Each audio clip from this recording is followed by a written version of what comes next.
Hello and you're very welcome to another episode of JMAC Podcast. I'm John McMahon, and of course this podcast is sponsored by NorcoRich.com and Atak.ie.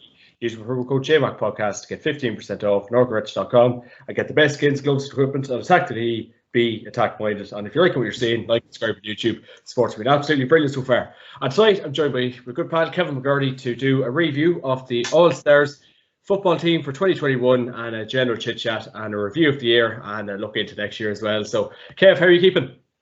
I'm great, John. Just popping out a couple of days before Christmas. We glass of the red stuff, get us through the evening. So looking forward to chatting through this, and yeah, it should be interesting. Yeah, Kev, really looking forward to it. It's Christmas time. We're 2 days out, and it takes two committed GAA men to go through this. I was looking for the lads earlier on, and I think they're all watching Christmas movies and in their matching Christmas pajamas, Kev. So what's the verdict on that? I would definitely say that some of them definitely are. Say Conor Gormley's probably acting the Grinch. Maybe Paul Hurdy with him, and maybe a couple of the other lads. Dan's probably down there in West Cork saving his pennies for Boxing Day. Gaz is engaged. He's waiting to tie the knot to the lovely. Is it Claire? I'll be killed if I don't have her name right. So Kev, what's the verdict on that? Taking it easy. Good luck to Gaz. Fair play to him. As they say. So. Good luck to him and his bride. So, best wishes to them, and hopefully we'll get him on here for a bit of banter after his honeymoon. Definitely, Kev. Definitely, it'd be great to inherit Gazzy Reynolds. If you're listening, please tune in, sir. Anyway, this is what we're here tonight to talk about: the PwC GPA All-Star Football Awards announced a few weeks ago, Kev. So we obviously done a show with this a couple of weeks ago. And let's see if our teams can match the team from a few weeks ago. But I'll go from 1 to 15. You had Niall Morgan in between the sticks. Number 2, Pádraig Campsey. Number 3, Lee Keegan. Number 4, Tom O'Sullivan. Number 5, Conor Maher. Number 6, Peter Hart. Number 7, Kieran McGeary. Number 8, Brian Kennedy. Number 9, Matthew Moran. Number 10, Niall Studden. Number 11, Paddy Clifford. Number 12, Darren McCurry. Number 13, Kieran Kilkenny. 14, Ryan O'Donoghue. And number 15, Mr. David Clifford. Young Footballer of the Year was Oisin Mullen from Mayo. And the Footballer of the Year was Tyrone's Kieran McGeary. So, Kev, run the rule and all that. Yeah, well, I suppose I'm in a WhatsApp group with a few boys from my own club, and the day after it was announced, I think one of them, in fact, it might have been my own older brother, Kieran, had said this. Well, it's an imperfect system, the All-Stars, let's be honest. If we look at somebody like Conor Maher going in at wing half-back when he played most of the year at 10, the selectors probably this year, like most other years, got maybe 12, 13 calls that most people in the country would have got. It always boils down to that 1 or 2 controversial calls. We've seen the controversy obviously in the hurling team selection with no Cork players involved. And again, doctors differ, patients die. As I say, it's an imperfect system. The way that we change players up and maybe move them about to fit them in. For me, that's a wee bit cowardly, if I want to put it that way. So, I didn't agree with all of the selectors, got right. I wouldn't believe that, in my own opinion, Kieran McGeary was excellent this year, but for me, Conor Maher was Football of the Year, for example. Yeah. Oisin Mullen, again, Young Football of the Year was an excellent choice from the candidates that were presented. Again, that needs something looked at, because I think that the stipulation is that you have to be 21 years or younger to get that award. Maybe they should move that to 23 and below, given the fact that our younger players are finding it maybe harder to get into, the more established teams. So maybe that the rules around that need looked at. But generally for me, it was a good stab at it by the journalists, the selection panel. The big obvious one for me was the inclusion of David Clifford and the exclusion of Colin Kirkpatrick.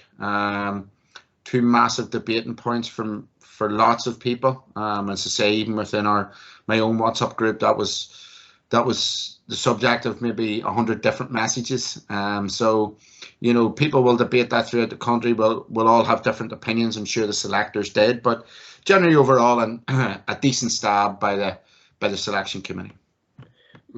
Absolutely, Kev. Absolutely, and I suppose obviously you were kind of making the point about maybe, David Clifford and, him getting in and getting an all-star this year. And obviously, he did have a good year. He went off injured against Tyrone in the semi-final. But, there could have been a case maybe for, what's his name, Mr. Tommy Conroy, potentially in the corner forward there. Or, I know you had other candidates. But obviously, David Clifford getting in this year, Kev, was it deserved?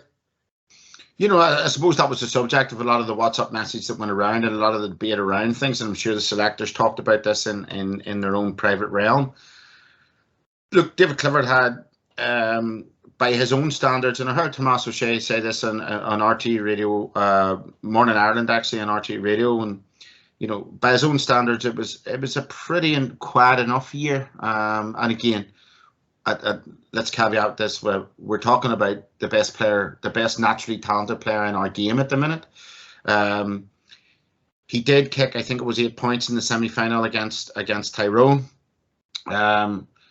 He single-handedly maybe kept carrying that game. But when we weigh that up against somebody, for me, like Conor McShane, that changed the course of the championship this year for Tyrone.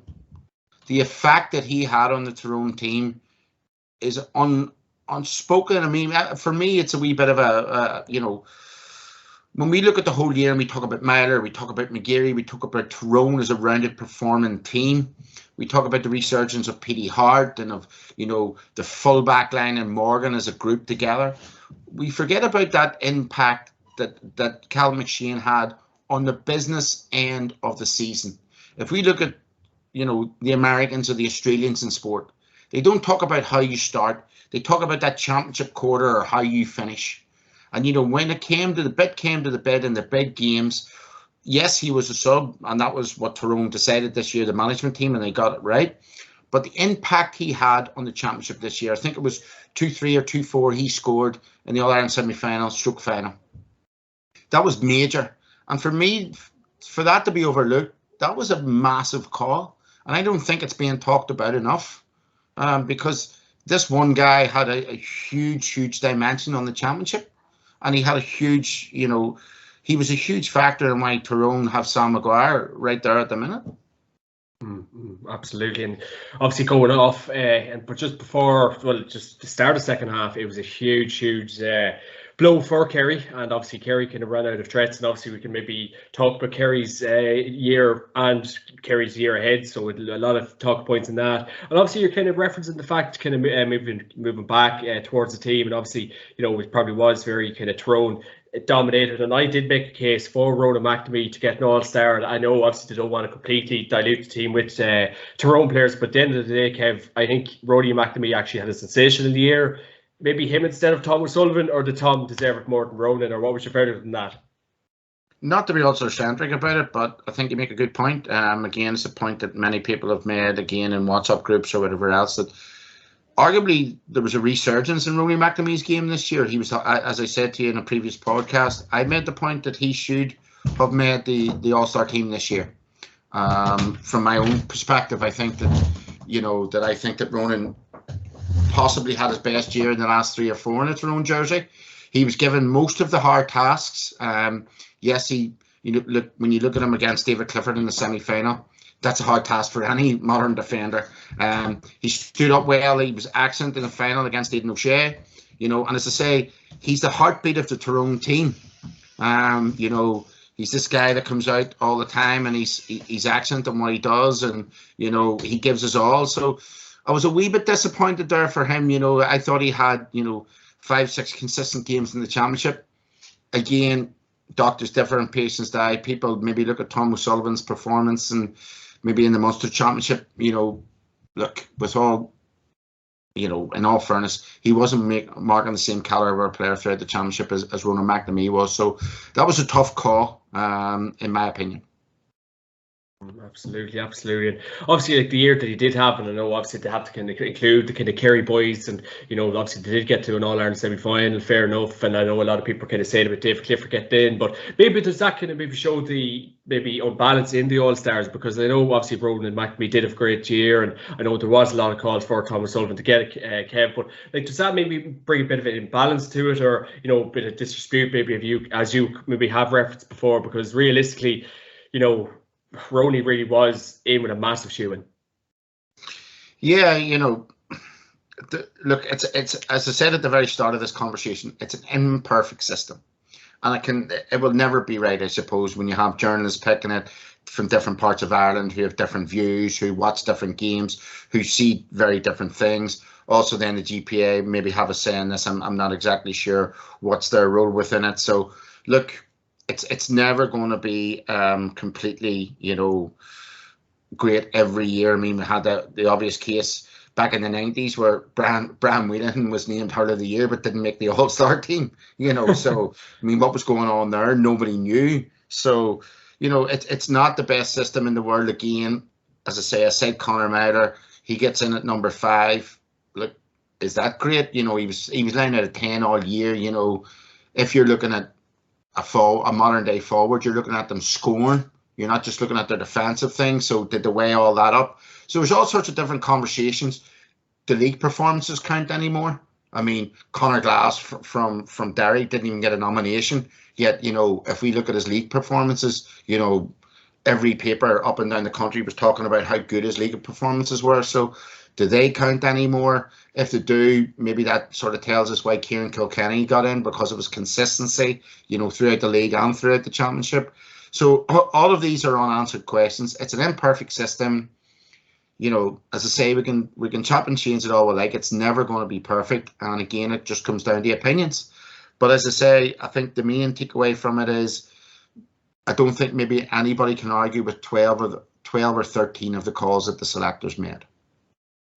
Absolutely. Obviously, when you compare your kind of team to it, and the team that was announced a few weeks ago, Kev, were you surprised? Obviously, with the team you did kind of go with, was there many kind of ins and outs? Were you kind of who from that team a couple of weeks ago were you surprised? Right, he didn't deserve one, or the team you went with originally, were you kind of said, right, this will more than likely get the All-Stars, or were you kind of just doing more hope and expectation, I suppose? Well, I think I got very little wrong. I'm not just saying that. I think that I went with. I think my team was Morgan, Hampshire, McNamee, Tom O'Sullivan. I put Keegan to wing back, and I had the two Tyrone boys of McGourty and Paddy Hart. I had Kirkpatrick in the middle of the park, so that's the one big one that surprised me, if I'm honest with you. I had Kirkpatrick and Ruan, and then I had Mayo at wing forward. I had Kieran Kilkenny in there. And I had Ron O'Donoghue in there, and I had Darren McCurry in there, and I had Paddy Clifford in at full forward rather than David. So, I had David Clifford out of my team, but I had Colin Kirkpatrick in the team, and that's what I said to you at the top of maybe the show, that I don't know. As I say, Kirkpatrick for me was a big standout one the following morning, where I was thinking to myself, I thought that was very harsh on him after the year he had. Absolutely. I suppose if we go from 1 to 15 and we can kind of really look at the lads that did have really sensational years for their counties, and it's really hard to ignore Mr. Niall Morgan in between the nets for Tyrone this year. Kevin, an absolutely sensational year. Heroics at Croke Park. Every time he was up there, he had a sensational year himself, Niall Morgan, Kev. So an absolute no-brainer. No, absolutely no-brainer. Absolutely, not only the confidence at the back, as I say, he came out in the All-Ireland final one time, the full back line have great confidence in him. He came out, he catches a high ball, he plays outfield for his club, he sets Tyrone automatically on the platform in the way forward. The way that, his kickouts, not only his kickouts, but also, I suppose, his ability to score from long range frees. Not in a bad way to say that as a weakness. If we look at a compatriot of his, maybe in the All-Ireland final, look at somebody like Rob Henley, who had 1 or 2 chances that, Morgan this year was scoring with ease. Big, time in the second half in the All-Ireland final. I think it was the 52nd minute. Henley missed a vital kick. So Morgan not only gives you that security at the back, but he also gives you that impetus to score from 45, 50, 55 yards. He makes the opposition think about where they're fouling. So, he gives you so much, not only in terms of safety and the basics of goalkeeping, but also going forward. So, I mean, in the era post Stephen Cluxton, for me, Niall Morgan is easily the best goalkeeper in Ireland at the minute. Definitely, Kev. Definitely showing the form like that, and I'm presuming he's going to be in for a big year next year as well. It's not long away, and obviously we can look at Lee Keegan there. Kev, he did get his All-Star this year, and he's in the running for Player of the Year, and obviously Kieran McGourty did get that award. But obviously the year that Lee Keegan did have, Kev, he's an absolute warrior. Yet to get his hands on that All-Ireland medal, Kev, but my God, he's been through the trenches. Yeah, I think this is Lee Keegan's 4th All-Star.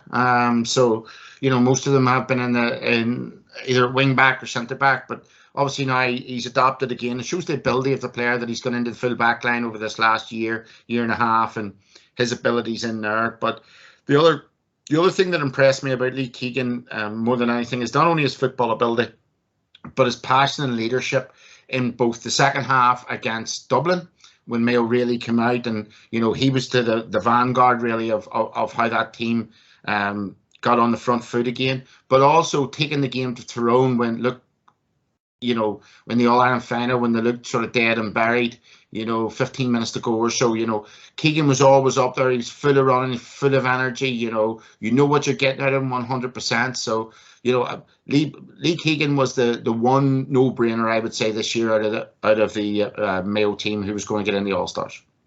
Yeah. And kind of moving on to that half-back line there, Conor Maher, Kev, what a year he had. Obviously, in fairness, we all, the JMAC podcast lads all did kind of tip him for Player of the Year. He was pipped by, obviously, Kieran McGarry. Kieran had a great year too, but Conor Maher, Kev, Conor Gormley was telling us a couple of months ago that he loves fitness, he loves running, he'd just be there all night if he could. A sensational year, Kev, and he doesn't look like a lad that would enjoy Chinese every night of the week. No. I mean, if he was to run at Leopardstown over the Christmas break, he might probably win that as well. He's just a thoroughbred, and he's come so far. I've spoken about this before. His story, he spoke about his own story on different podcasts, and I think that shows the mental strength on him. And the blinkers, not to use a horse racing terminology, but the blinkers are very much on. He knows where he wants to go. He knows what what his game now consists of, and he's got a straight line towards where he's heading, and that's the very top. And his energy levels this year were great. But what I also like about Conor Maher is we've seen in the past, very fit wing forwards, guys who can get up and down the park and support. Conor Maher is also an excellent ball player, and he's a very, very good brain on him. We've seen with his core skill, we've seen that with a kick pass inside to McShane for the goal in the final. But we also see when he's on the ball, he's very, very good in possession. He seems to pick the right option a lot. And he's, more than ever, when you need a team player, Conor Maher seems to be a very, very good team player. Back helping, supporting up front, the heartbeat of the team, the energy that he brings. So, a really deserved All-Star. I think that nobody would complain about that. I would certainly, in my opinion, he was head and shoulders, he was the Player of the Year, but others thought differently. Yeah, jeez, I definitely was going to give him a shoe in for that. I think we all did, and obviously Mr. McGarry thought different about that. But Matthew ran in the middle of the park. Kevin, he had a great year. He really did lead the charge for Mayo all year. He's a young fella. He's about 10, 12 years more to give to Mayo, I reckon, if he keeps the body right. Matthew ran, tower midfielder, Kevin, and a very exciting prospect for Mayo, Kev. Yeah, Matthew McMahon is, and he's one of these new breed of Mayo players coming through. I would use the word Matthew McMahon's got an awful lot of potential.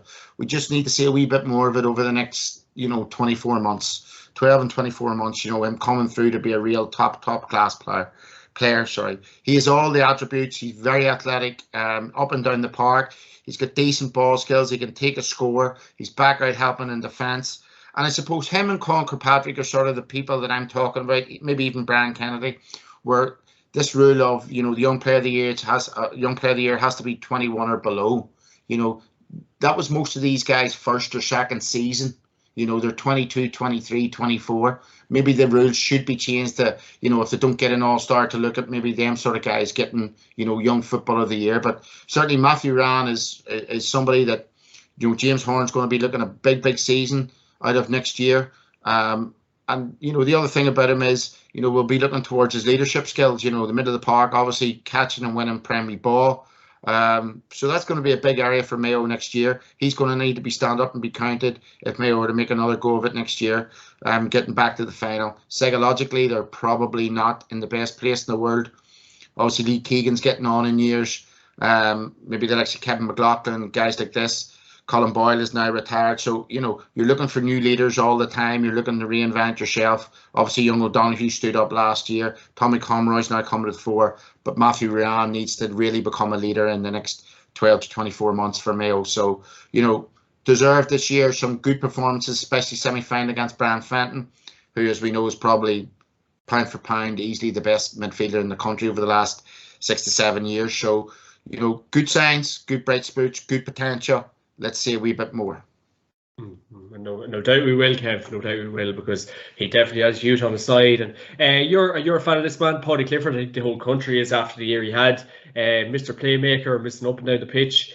Had a serious year for the Kingdom, Kev, and obviously he was a big shoe-in for you to get an All-Star as well. So Paddy Clifford, a very, very good year, and obviously, lots of more years to give for the Kingdom too, Kev. So a very exciting prospect, and a great year he did have. Yeah, I sort of like Paddy, a bit like, we were talking earlier on about Conor Maher's story. Paddy Clifford has a really good story in terms of people knew he had a lot of a potential, but maybe he was a wee bit, lackadaisical about it from the stories coming out of the Kingdom. But he really stepped up this year. Now, I would temper it with saying, and I've spoke about David Clifford before, that Tomas O'Shea makes a good point again on Morning Ireland, that maybe a lot of teams are too preoccupied with David. And forgot that Kerry actually also had other good forwards, So Paddy maybe next year really will be the real proof, when he gets really tightly marked as much as his brother. But yeah, he was excellent this year. Deadly finisher. Good centre of gravity. Lots of really good potential coming out of him in his first season. So, he was the one bright spell for Kerry this year out of everything that I think that, you can talk about, breeding new players in. Paddy Clifford was just that real bright spot for them. So, for me, when we discussed it with the other guys, he was the one Kerry player that I would, a bit like Lee Keegan from Mayo, he was the one shoe in from a Kerry point of view, was Paddy Clifford. Definitely, Kev, definitely. Mr. number 12, Mr. Darren McCurry, Mr. Darren 30-inch shorts McCurry, I see here. So, Kev, what was the story with him? Great year. Yeah, what a year for McCurry. Again, as I say, a lot of sports is a lot about stories, about backgrounds, about different things, about beating adversity, or coming from great tradition and respecting that tradition and embrace it and moving forward. McCurry's story is one of where maybe he was on the outside, he was in the cold under heart. He wasn't really inside that 30 in Tyrone at the time. He maybe didn't think he was getting his chance. Maybe there's a bit of self-doubt there. Not that there was. What I'm saying is that he wasn't getting picked, but he has the guts to come back, and he's put in his best performance in a Tyrone shirt. And maybe sometimes people say you need to lose one to win one, or you need to get a bit of a kick in the ass in life to really wake you up. And maybe he's had that, but he was sensational this year for Tyrone. He was a bit like I've said about Paddy Clifford. He was deadly every time he got the opportunity to put a nail in the coffin of the opponent. He did so. He stood up. He was counted. Okay, maybe didn't have the best All-Ireland final compared to his other games coming into it, but a wee bit quieter in the All-Ireland final. But the one thing that's impressed me more about him is he's much more of a rounded team player now than he was maybe under Hart. He was more of a bit of a maverick under Hart, maybe took rash shots that would have maybe infuriated you in build-up play. Now he seems to be a much more rounded player. Once or twice in the first half of the All-Ireland final, he could have pulled the trigger into the canal end, and he didn't. He actually sat back. He was about to pull, then he bounced the ball, brought it back, and recycled the ball again, and Tyrone got 1 or 2 scores off it. So I sort of like that facet developing in his game. But a sensational year for Darren McCurry. As I say, if he had a bit of a better All-Ireland final, he probably could have been in the running for Player of the Year. Definitely. Yeah, he did a series here, great game against us, and I think that really ignited the fire for the flame that Darren McCurry had this year. The sensational year for the Dazzler, as they like to call Open Tyrone. And staggering fact, the only Dublin player in the All Stars this year, pleasantly surprised for a lot of people, but it just goes to show the year that Dublin did have, Kev. Mr. Kieran Kilkenny in at number 13, Mr. Consistency, as you were kind of talking, like was his league performance very good throughout the league, had a good Leinster Championship, was okay against Mayo, but Kieran Kilkenny got in this year, Kev? Yeah, look, if you don't have an engine, you can't drive a car. He's that important to Dublin. That's simply that. Between him and Brian Fenton, you stop them two, you're a long way to stopping Dublin. Kilkenny is so good at everything he does. Look, he can score. He's a great brain. He's so special at bringing other people into the game as well around him. You know, such a great player. But most importantly, you know, I think this needs to be said. It's been said before about Brian Fenton. The consistency of Kieran Kilkenny over the last 3, 4, 5 years is phenomenal. Consistently, he's always turning up. Consistently, and that's why he's so important to Dublin. He always seems to deliver on the big occasion. Very consistent in the league this year. Yes, Dublin sort of countered through another Leinster Championship. And okay, we can look at the second half of what happened against Mayo, but you know, such a good player, so important. Excuse me. Could it be argued that there's a more important player in Gaelic football to any team? Could it? You know, he is just the driving force of the team. He's out around the 40. He's bringing guys in the full forward line into play. You know, he's another thing I like about him as well is, you know, his energy, his work rate is immense. Not only on the ball, off it, but what he's doing in terms of tackling is superb. So, for me, when we did speak about this 4 weeks ago, I did call an all-star for Kieran Kilkenny because I thought he thoroughly deserved one this year with his consistency. Absolutely, you make a good point. So it's about the importance of him. Obviously, you know, with Mr. Stephen Cluxton, we all spotted him at a wedding there a couple of weeks ago. He was at Paddy Andrews' wedding there a few weeks ago, and obviously he's alive and well for the people who maybe doubting his existence or wherever he went, Kev. But you know, he was probably as important as Kieran Kilkenny to that Dublin team when he was playing. Yeah, Cluxton, without doubts, you know, his kick out, his platform that he gave to other players, his consistency as well over that, you know, 20-year period or whatever else he was playing for Dublin. Of course he was. So, I mean, when you get consistent players within a team that turn up on the big day, Cluxton's always been there. A bit like Niall Morgan I spoke about a second ago in terms of Cluxton's done it more regularly than Niall Morgan in the bigger games, but Cluxton was able to come up and hit frees. You know, we always remember the famous one under the broke my heart under the Cusick stand against Kerry in the last minute into the hill. You know, when you have a goalkeeper that can do that, when you have a full back line or a back six that know their goalkeeper is consistent, that he's safe hands, that he's not only thinking like a goalkeeper, he's thinking like a player who's thinking, right, once I get the ball, we're on the attack, whose kickouts that you can rely on. You know, that consistency is really important to any team. And I suppose when we look at a team like Dublin over the last 5 to 6 years, and we look at a team like Mayo in stark contrast, or indeed Kerry, the one word that I would use is consistency of performance by a majority of players within the Dublin team. We don't know sometimes what's turning up with Kerry, and we don't know sometimes what's turning up with Mayo over the last 5, 6 years. So, you know, the Cluxtons, the Fentons, the Mick Fitzsimonses, the Kieran Kilkennys, and that's why Dublin have been on top for so long. Where is Stephen Cluxton, Kev? Any idea? Is he tipping around? Or? I don't know. Might be in Havana smoking cigars with Raul Castro for all we know. You know, he could be in a gulag in Russia. But I mean, that's I think that's water under the bridge now. I think Dublin. Yeah, he's gone. Yeah, I think Dublin. I think they have to move forward. So have to. Yeah, like and the Paul Mannion, I doubt he'll be back. Jack McCarthy, I doubt he'll be back. So yeah, bit of a rebuilding job. I think there's talk about maybe that fella from the under-20s coming in, Mr. Kieran Archer, but I don't know, is there much word him in the last couple of weeks? And obviously moving on to Mr. Ryan O'Donoghue, missed the penalty in the final. Fairly consistent year up until that. You know, he had a porno final, great year, a bar that, Kev, but he got his place at number 14. Yeah, again, O'Donoghue, great story, as I said before.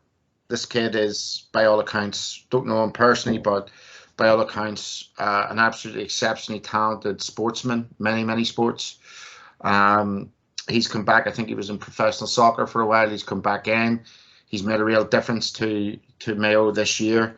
And yeah, the one thing that impressed me in the All-Ireland final was, look, he had the guts to come up and step up and hit the penalty. That small line in sport between, winning and losing, an inch or two and it's back inside the top corner, and we're still talking about it to this day. But it's his reaction, John, after that really impressed me. He didn't, mellow in his own, what happened to him with the penalty and the mishap. He didn't mellow in that. He, for the next 10, 15 minutes, he was out actively looking the ball. He was there with Keegan trying to get the, Mayo back inside the game. So, look, he seems to have a lot of character, this kid. He's obviously got a lot of talent. So, a bit like Matthew Ruan, lots of potential we've seen this year over the next 12, 24 months. That's the sort of player, Ruan, O'Donoghue, Conroy. That's what James Horan has to build a team around. These guys have got to be big leaders moving forward. Yeah, definitely. Moving on to the Young Footballer of the Year, which was Oisin Mullen, Kev. Obviously, Derek Hanlon, the son of God, was shortlisted for this, so he didn't get it. If you can take it, the other person who was shortlisted for Young Player of the Year, was it Dublin kid, was it? I can't put my finger on it. I'm not too sure if you get the list maybe up here again, but Oisin Mullen, of course, he did get it. He's got offered a contract with Geelong Giants in Australia. The monies came knocking, the careers come knocking, the sons come knocking, and I think Oisin's glad he accepted it. But Kev, he did get Young Player of the Year this year. Yeah, well, look, and the criteria that was in it, as I say, for the third time in this podcast, we need to review the criteria for that particular award. But, for the criteria that was in it, standout candidate, young Dara obviously has a year or two to go yet. He's a bit wet behind the ears. His dad's probably at the back teaching him one or two off the ball moves as we speak. But he'll have his time. And probably Tyrone are maybe looking at somebody like him to step up to the mark to make that big difference next year. Oisin Mullen's come into the scene this year and been exceptionally good. So, look, for the criteria, for the candidates that was in it, I couldn't complain about Oisin Mullen. Now, the interesting one, Footballer of the Year, Senior Footballer of the Year, Kieran McGeary got it. And obviously the other candidates were Lee Keegan and Conor Maher from Tyrone. A good debate into this last couple of weeks, who should have got it, who could have got it. Kieran McGeary did have an outstanding Ulster Championship. He did have a very good All-Ireland series as well. You could say the very same about Mr. Conor Maher, Kev, but, did Kieran deserve it, or was Conor pipped at the post? Again, it's a matter of opinion, and I'm sure what I'm saying on here tonight to people that view this in the future will probably disagree with me, and some may agree with me. Look, let's pay respect to the third party in Lee Keegan, who had a very consistent year. But, for me, this comes down to one of the two guys who was the most influential guy in the championship. That's the way that I look at the Footballer of the Year. Who was the most influential player in the championship this year? And for me, that was Conor Maher. We're not only talking about his passion, his energy, his ability to get on the scoreboard, his work rate and his tackling, his distance covered, but the ability that he had as a team player all around, the leadership that he's shown, and the journey that he's travelled as well. It's a great story. We can talk about the 2014 or Donegal team and where they came from to how they won the All-Ireland under Jim McGuinness and the psychology of that and stuff of fairy tales. Conor Maher is not too far behind that. Stuff of fairy tales guy doesn't really know which direction he's going in, seeking a bit of help, looking at things, steps up to the mark, really gets himself in tune. He's blinkers on, he's a direction where he's going. His overall play this year, his ability as a rounded footballer, you can talk about a great athlete, or you can talk about a guy who's a natural scorer or a natural ball player, or a guy who's maybe not overly an athlete but has a great brain and can make up for his slowness or his lack of fitness with his ability to think about the game. Conor Maher has naturally nearly all of them. He's really, really consistently good on the ball. His key skills are good. He can score for you. He's a really good tackler. He's athletic, can get up and down the park. He's almost a complete footballer, you know. And when you look at somebody like Brian Doer in the past, who maybe played that role for Tyrone, and who was a superb footballer and all 3-time All-Ireland winner, you know, an All-Star on a number of occasions. Conor Maher's nearly a step up from him in terms of class, and that's a big statement because Conor Maher's a much better ball player than him. And he's the ability to get on the scoreboard, and I think he's a better thinker about the game than Brian Doer is. So, you know, for me, he had every facet of his game this year was brilliant, was well improved. He was brilliant both at the back and moving forward for Tyrone. He showed leadership, you know, and you know, I can't really understand why they went for McGourty. For me, it was Conor Maher all day long. Absolutely. Yeah, no, it's a good point you make. I suppose obviously with Brian Doer, I can always remember that point he got against Kerry in the 08 final. I think it's one everyone will always remember, Kev, what a super point it was. And I suppose kind of reflecting on the year that it was, and we can kind of maybe look at the All-Ireland series of Championship, Leinster, Munster, and everything goes with that, Kev. But you know, we did have obviously kind of upsets along the way, but the biggest upset of the year we really did have was Dublin against Mayo. Mayo coming out top after extra time. Stains of jubilation. Obviously, Mayo not getting the job done in the final. Daniel Goulden made a good point a couple of weeks after, or about a week after, saying, you know, the Mayo lads should have got off the pitch, focused on the final. They didn't get off the pitch too quick. They spent about half an hour on it. They didn't look too focused, unfortunately, after. You know, the trills and spills, the small margins, fine margins. Daniel Goulden knows all about how to win All Irelands. You know, we had him on the podcast talking about it. But reflecting on, say, maybe the Dublin Mayo game, Kev, it was a massive turning point. But can that Dublin juggernaut come back from that? Absolutely, and they're going to be back. And they're going to steamroller a lot of teams next year. As you say, they've good under 20s. They're going to be looked at. You know, Desi knows himself now after what happened last year. It's time to, you know, do a bit of a cull here. And you know, you got to look. A lot of questions about Desi. Philly McMahon gone last Friday. So yeah, so I mean, what I would say is that he would start to look at, you know, being ruthless now, getting this Dublin juggernaut back into shape. And maybe, you know, I've read a few interviews with Conor Callaghan, with Brian Fenton, and maybe what they're saying was right. You know, maybe they did need a defeat. Maybe they did. So they'll be back. They will, look, be under no illusions. They're favourites for the championship next year. They have the resources. They have the players. And, you know, I don't think there'll be many Mayo surprises this year when it comes to Dublin. Let's just say that. They're in pole position. And, you know, I fear for teams that stand in front of them because I think they'll have a rejuvenated focus. I think that Desi will know that he's under pressure. I think that the players will know that what happened last year is not going to be accepted by the management.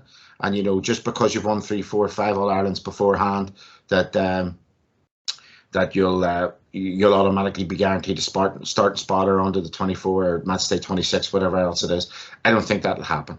And if we look at maybe the great Kerry team between 78 and 82, you know, what happens when they lose in All-Ireland? Maybe they have a down year the year after, and then they come again for 3 in a row. So, you know, history will tell us, maybe even if we look at hurling with the Kilkenny team, maybe after that great run of whatever it was, 3, 4, 5 All-Irelands, they lose 1 or 2 and then they come back again. So you do need that down year. You do need that time to refocus for a rest. You look to get that bit of hunger back. But Dublin this year, Dublin 2022 will be, for me, favourites for the championship.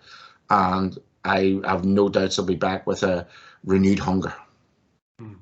Or the prospect for the rest of the country, really, Kev. And obviously looking at the Kerry perspective, obviously, you know, as you were kind of saying off air, you know, maybe under Shavers the last couple of years, I know there's a lot of pressure, Mr. David Clifford, to go out and perform every time he plays, and they've obviously got Jack O'Connor back in, and obviously Paddy Tally's gone up there to give Mr. Jack O'Connor a hand. So, you know, it's going to be a stage brutality, and I know we were kind of saying off air, they can't just expect Jack O'Connor to come in and have instant success, because, you know, Tyrone's going to come back and Dublin's going to come back. But look at Kev, it's a massive year for the Kingdom next year. Yeah, huge in so many different ways. You know, what happened on the tail end of last year to Peter Keane, the way that he was removed from office, if you want to put it that way, the way that, you know, Kerry were very much focused on, look, I think there was no other candidate really for the job other than Jack O'Connor. Bring back the experience, bring back the guy that they know, bring back the guy that has a lot of respect from the players, having maybe worked on them as men or under 21s, and even worked with some of the older guys at senior level, Alexa Guinea and people like this. The way that they exited the championship last year, the problems remain for Kerry the same as, and I keep on harping on, I'm sure people that watch this every other week are sick of me saying this. It's about Kerry at the back that's the problem. Really is. It's about Kerry in the defensive realm and how they get themselves sorted out there. And support for Clifford as well. Well, if you look at Clifford support, I can start naming you names now, maybe not playing up to their potential, but if you look at somebody like Killian Spillane, if you look at Paul Geaney. If you look at Paul Geaney, Killian Spillane, Stephen O'Brien, if you look at Paddy Clifford, obviously Sean O'Shea, you look at these guys, that's just off the top of my tongue and your tongue. There's 6 quality forwards that any inter-county team would have on their squad. The problem is, are they delivering every week? And the problem is they're not. Sean O'Shea and David Clifford seem to be the go-to men. Paddy Clifford obviously came new into the squad last year and was a breath of fresh air. Paul Geaney was very bad last year. Probably maybe thought to himself in the off-season about where he lies within the whole Kerry setup in terms of his age profile. Michael Burns is a player who's played for Dr. Crooks. I've been pretty impressed with the club level. Good speed, is somebody that can maybe step up a wee bit further at inter-county level. Stephen O'Brien has still lots to offer. Killian Spillane would be looking to get into the starting team instead of being the sub that keeps on coming on, sort of Kevin McManaman-esque. He needs to get in from the start. He's a good natural scorer. So they have the power up front. They have a decent midfield, and young Jack Barry's still there, still a good enough age, It's the problems lie at the back. I still don't think they've sorted out their goalkeeper. Look, once or twice last year's kickouts as well were horrible. I spoke to you about that. I think it was maybe even at the Galway match. He was at fault for the goal that Galway got in the league. So, I mean, these are the issues that Kerry have to deal with. So I don't think that anything's really changed in terms of their problems. They have a mentality now where, as I said to you off air, to the GAA people watching this, like, let's get real. These guys are the biggest underachievers possibly in GAA history. They've won 5 back-to-back minors and 4 back-to-back under-21s with this set of players. Yet they still haven't won an All-Ireland. Now, that doesn't really add up for me. Something's gone wrong here. What is it? Now, people might say it's leadership, it's management, but, you can get anybody to manage a team, really. It's about players at the end of the day. And I think Jim Galvin was saying this in an interview not so long ago, really, really good interview, where he's saying, look, you provide the platform, you provide the atmosphere, you provide the coaching. But realistically, on the day, it's up to players to stand up. It's about their internals. And, Kerry have a huge year ahead of them, an absolute huge year. And it'll be very interesting to see with that combination of Tally, who's quite a defensive coach, and the traditional style of Kerry football, which is all-out attack. Obviously, then couple that in with the management of Jack O'Connor, and again, how Kerry bring what I would call a fresh approach that we haven't seen in the last 2 or 3 years to the party. So lots of unanswered questions down in Kerry. Lots of this, that, the other, the maybe, but simply what is going on is not good enough, and the team is, without doubt, serial underachieving at the minute. Well, see, Kev, that's what I'm kind of saying, and you're like Jim Gavin probably has nailed on the head with players, but see Paul Geaney, like his lack of performances in the last while, and say even like James O'Donoghue, who's kind of been in and out of the team. I know he's been injured, but maybe if you put a bit of graft in, who knows, he might not be training as hard as people might think, and various players like that, like kind of putting the foot to the wheel for Kerry football. I know Tommy Walsh came on the semi-final. Tommy Walsh is fine for his club in the last couple of weeks. So Kev, like them little bits and pieces don't really make overall sense. Like I know we could, Kerry can bring in Jack O'Connor and, oh God, he'll change water into wine. But at the end of the day, Jim Gavin probably has made a very good point. The Kerry players probably just have been underperforming, Kev, and that's the bottom line. Absolutely. And the buck always stops, obviously, with the manager. But if you look at any professional sport, You know, you look at a club like Arsenal, you know, not under Arteta, but under the previous manager, the Spanish fella, Emery. You know, so obviously the guy was quite a good manager. He was very, obviously a very good technical coach at Sevilla. They bring him into a big club like Arsenal. Maybe the players don't buy into what he's doing or what he's saying, and they sort of down tools. And all of a sudden you have a team of highly gifted players who are not achieving anything. And there's no progress made for the football club then. And what I see in Kerry is a team of highly gifted players who really over the last 24 months have totally underachieved. Is that all down to the management? That's a question only the Kerry players can answer.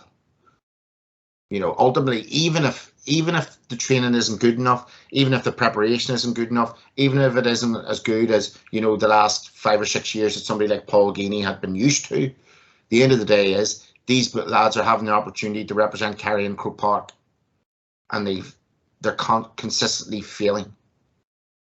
So at the end of the day, for me, whilst the buck stops at the manager, you've always got to look at the players first. Absolutely, Kev, absolutely. And it's a really exciting project. It's something to keep an eye on for the Kerry point of view next year, Kev, without a doubt. And briefly touching on obviously Tyrone, the jubilation the last couple of months, and you know they're obviously sinking it in, still sinking it in. Brian Dew and Fergal Logan got the RTE Sports Managers of the Year about a week ago, and obviously Kieran McGourty got Player of the Year, and he's reaping the rewards of a fantastic year that he did have. So you know, what's the story for them for next year? Like they're fourth favourites at the bookies to win the back-to-back All Ireland. Maybe speaks volumes of maybe where the other teams are at and where they're at as a team, and I think they should be definitely higher on that list. But Kev, Tyrone 2022, things are looking up, I suppose. Yeah, well, I suppose again, bookmakers, doctors differ, patients die. Maybe I would have Tyrone as third favourites because Dublin and Kerry are always going to be safe money for the bookmakers. So let's not go what they say. Tyrone's big issue for me is their motivation for next year. They've obviously very highly achieved in their first year. I said way back to you that I thought under this new project that for me the best they would do this year was getting the Ulster final against Donegal, getting through that Donegal game, getting the Ulster final and see where it could go. I didn't think at any stage that they would be able to achieve an All-Ireland. I didn't. They have been an excellent team. I use that word team. If you look at the Tyrone teams of the past that have won All-Irelands, you know, you look at that outstanding forward line of O'Neill, Mulligan, Canavan, you know, Dewar, McGuigan. You know, these names just rhyme off the tongue. Yeah. These guys, no disrespect, no standout players in the modern era, are more of a workman-like team. Yeah. And them great teams of the past, they didn't do back-to-back All-Irelands, and I know that's very, very difficult to do. And maybe that's the point I'm making here is that maybe that's the motivation for Fergal and for Brian going into the new season, is how they motivate this Tyrone team. Obviously, the championship format again has changed back to what it was. So again, it's a bit of a longer season. It's just not pure knockout. But in terms of how they freshen things up, the psychology around things, you know, that's going to show a lot about their management skills.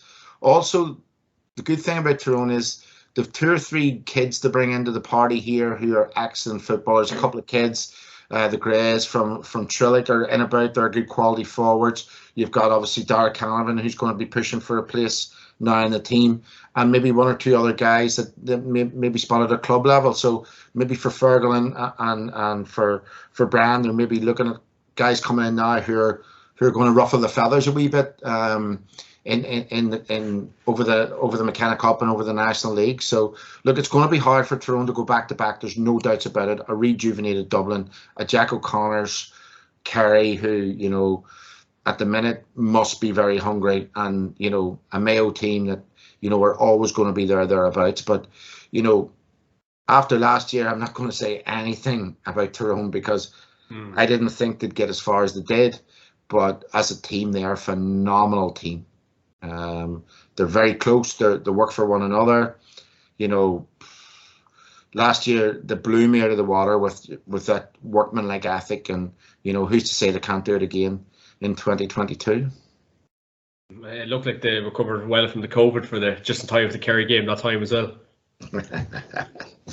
Well, I suppose there was they were drinking potions of culturism up in Tyrone, so The barred some of the Kerry lads apparently. yeah. And last but not least, we'll move on to Mayo, Kev. Mayo, 2022. Hope springs eternal. The last man that was part of that 1951 Mayo team passed away a couple of months ago. Sympathies to his family and friends. But Kev, what is the crack with Mr. Horan's Mayo team for 2022? Where do we start? Have another sip of that wine. Where do we start? I don't know where to start. Look, first and foremost, fair play to credit to their supporters, credit to the players, credit to the management for coming back. When you've been hit that many times, you think you just stay down. I don't know. Psychologically, they must be in a very, very, very fragile place. We talked about Tyrone a second ago. On the flip side of where Tyrone are, obviously the confidence is up. They're going to probably bring new blood into the panel. They've nothing to fear from 2022. They've overachieved in 2021. Let's look at Mayo. An aging panel. Yes, they introduced a bit of fresh blood this year, but when you look at the likes of Durkin, Keegan, Henley, McLaughlin, guys like this, a lot of miles, and even Killian O'Connor, who's to come back this year, a lot of miles on the clock. So the psychological damage that's been done. The league is going to be so important for Mayo this year, for new blood coming in, get one or two wins under the belt, start building momentum, moving forward into the Connacht Championship. But, it's really difficult to see them getting through that glass ceiling again like they did last year. As I say, all credit to their character for what they've done in the second half against Dublin last year. There's no doubts there's maybe another one or two of them sort of halves in Mayo over the coming year, 2 years. But I think this year's going to be really difficult to see them getting to where they got last year. Definitely, Kev, definitely. And we'll wait and see a few bits and pieces, talking points that we were talking about off air. Liam Sheedy has gone in with the Monaghan Senior Footballers. Shawnee Johnson has gone in as a fourth coach with the Cavan Senior Footballers. James McCarthy has gone back to Down. Stevie Poacher has left Roscommon in the last couple of weeks. And Billy O'Loughlin has gone to manage Longford, with his backroom team being two Cavan men, Mickey Hannon and Paul Brady. We'll start off with Liam Sheedy in Monaghan. Kev, I would say he's doing that for the sake of his health. Very interesting move, and obviously on the flip side of that as well, we see Jim McGuinness going to our reports of Jim McGuinness going to Waterford as well. So, I mean, these guys are obviously they've been there, done that in terms of winning All Irelands. I happen to know a bit about Liam Sheedy because he's obviously been up in Antrim a lot with the hurlers, so he's been spending a lot of time over the last 6 or 7 years in Antrim, and he's very well got, very well liked, very personable person by all accounts. I think he's a bank professional, so I mean, guy seems to know what he's about. Banty's changed things up a bit down there, obviously they've a new trainer in, who was in with Kerry. So that's going to be a bit of a difference to them. So I think, is it Donny Buckley's gone to Galway, and who has gone to Monaghan? They have a new trainer in anyway that was with Kerry for a while. Oh no, Cian O'Neill went to Galway, and Donny Buckley's still with Monaghan. Donny Buckley's in Monaghan, sorry. So yeah. And Cian's going to Galway. Sorry, apologies. So yeah, so that's going to be interesting. To see that Monaghan project. Obviously got so close last year. In my opinion, the better team lost in Croke Park in the Ulster final. No others differ. But how Monaghan come back this year, that'll be interesting to see with that bit of freshness. William Sheedy bringing that bit of his professionalism, maybe psychologically what he's bringing in terms of what happens off the field, maybe one-on-one with players, improving them that small. We don't know in the general public what these guys do behind the scenes. But if we look at Conor Maher, for an example, where that guy was to where he is now, a lot of that is one-on-one, a lot of that is psychology, a lot of that is, working with a player to get the best out of him. So maybe Liam Sheedy might be doing some of that. I'm just speculating. So that's an interesting move. Obviously a change of codes, but obviously within the same sport. So, we'll see what that adds to Monaghan in the next 12 months. But again, for me, the league is vital to Monaghan to see where they're going. Monaghan, over the last 6-7 years, have won 2-3 matches, 4 matches in Division 1. And that's given them a great grounding for going into the Ulster Championship. So the league is always vital for Monaghan. If they can get 2 or 3 wins under their belt against, teams like Tyrone or Donegal or a Mayo or a Clarke, that's really important to them. So it'll be interesting to see how they go early on in the season and what Sheedy brings to that party. Definitely. And the travel expenses must be quite good, Kev, going down to Monaghan. Paddy must be looking after him. I will plead the fifth on this. Next one, Kev. I'm looking forward to this one next year. It's like good cup, bad cup. It's real star-studded stuff here. Ricey McMahon and Shawnee Jelly Johnson in with Cavan, Kev. So what's the verdict and all that? Well, the first thing is the golf club in Cavan probably won't have to get as many new greenkeepers, given that Jelly will be off the course on a Sunday after all his hacking around from last year. No, I think it's a good move in terms of Jelly up front. Shawnee's a guy, as you know, I know very well. Good guy himself, a really, really talented forward. He's been brought into the Cavan setup as a forwards coach. Cavan really, after the Crusades of the year before last, really bad year last year. And really now the focus, and I'm sorry to say this for Cavan people, the focus this year is league and league only. Really important where they are in their league status now to get up a league. And when you've got somebody of Shawnee's ability coming in there, sometimes the best players don't make the best coaches or trainers or managers, but I certainly believe that, having played with Shawnee, that he has the ability to pass on some of the attributes that he has. Certainly movement was one of his big things. He had great movement off the ball, and when you get a guy in there who young lads look up to, I know he's teaching in Cavan now and things like that. So, that's a good move coming in there. Ricey obviously has been through the cut and thrust of inter-county management and coaching over the last 3 years, I believe, in Fermanagh. So as a coach and then as a manager. So he understands that the commitment, he understands the pitfalls, he understands the pressure on it. So, coming into somewhere like Cavan, where again he's getting in behind Mickey Graham, a bit like he was with Rory Gallagher. He's the number 2. He's the coach. I think that will suit him a wee bit better than being out in front as the manager. So, and the one thing we know we're getting for Ricey is honesty. He's going to be very honest with his players. He'll be up front like he was as a player. He'd be very committed. He'd be asking, there'd be no quarter asked and no quarter given from anybody. So.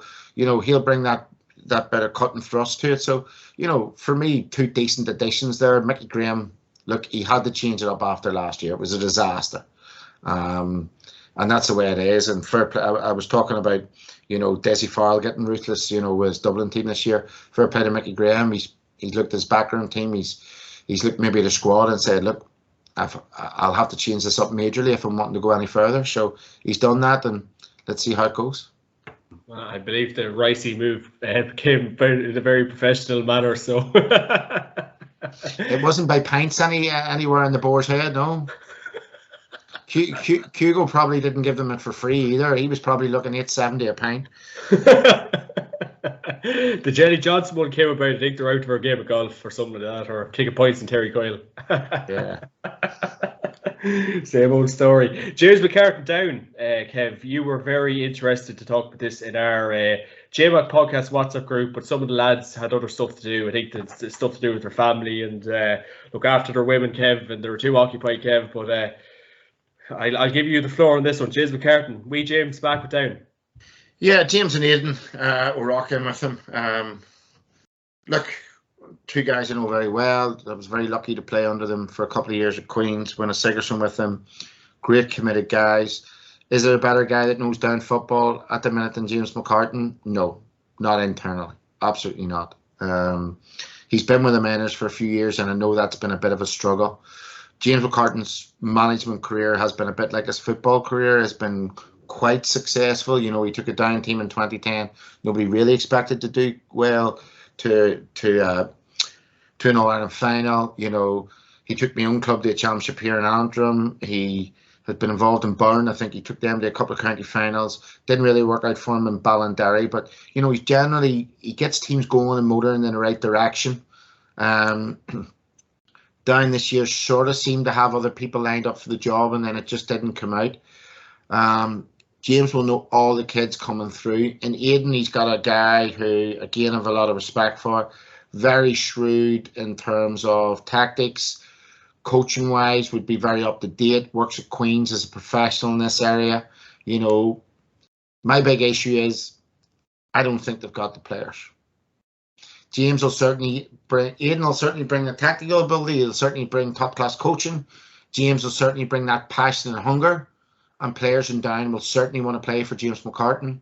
Problem is, when you look at an Ulster, when you've got 4 Division 1 teams, possibly a 5th coming along in Derry in the not too distant future, you know, Down just fall in behind them teams, in my opinion, and that's why it's going to be difficult for them to succeed. Again, bit like Antrim, bit like Fermanagh, bit like Cavan, Down's major focus for me should still be on the league over the next 12 months. But, you know, James is in the job, and I wish him the best of luck. I've nothing but total respect for him. James is back with Down, and we'll have to wait and see how it goes for him. Billy O'Loughlin in with Longford, and 2 Cavanmen, Paul Brady and Mickey Hannon in with Longford. So you gave me a wry smile when Paul Brady was announced as the Longford backroom management team, Kev. Yes, there must be some diesel money going down there in Leighton. In Longford, sorry. If Brady's to get involved, there's no way he's doing that trip for free. No, you know, Paul's a good guy. I think if I was talking to anybody in Ireland, fitness coaches or not, Paul Brady's one of the fittest guys I've ever seen or played with. If anybody knows anything about fitness, it's Paul Brady. So, I mean, bringing a guy in like that, I would suppose he's coming in there to do not only strength and conditioning, but fitness as well. So, you know, look, Longford's been a bit of a basket case this last couple of years. Port Davis was in there, and, you know, again, they'll be focusing on the league more than anything else. So, look, best of luck to the boys down there. But a bit like my own county, a bit like Cavan at the minute, it's a hard slog down the far end of the league. So, you know, it's not going to be pretty, but you have to learn somewhere. And, you know, good luck to the lads for volunteering. For free, Kev, it's all for free. The Cavan lads were definitely coming for free, no doubt about that. But best luck to all the lads partaking in the management team, and really looking forward to it. Kev, thanks a million for joining me this tonight, of course. Jeez, it's late at night. The women have let us stay up this late, I'm amazed. Thanks a million for letting me join me. I'm reviewing the team this year, and obviously talking all about the action this year that took place, and looking forward to next year as well. So, Kev, thanks a million. And of course, this podcast is sponsored by OrgaRetch.com and Atak.ie. Use the promo code JMAC to get 15% off on OrgaRetch.com and get the best kids, gloves, and equipment on Atak.ie. Be attack minded. Kev, happy Christmas. Thanks a million all year, and looking forward to next year, sir. No problem. Good man, John Boy. Right. Speak soon. Have a good one. Chin, chin, chin. Chin, chin.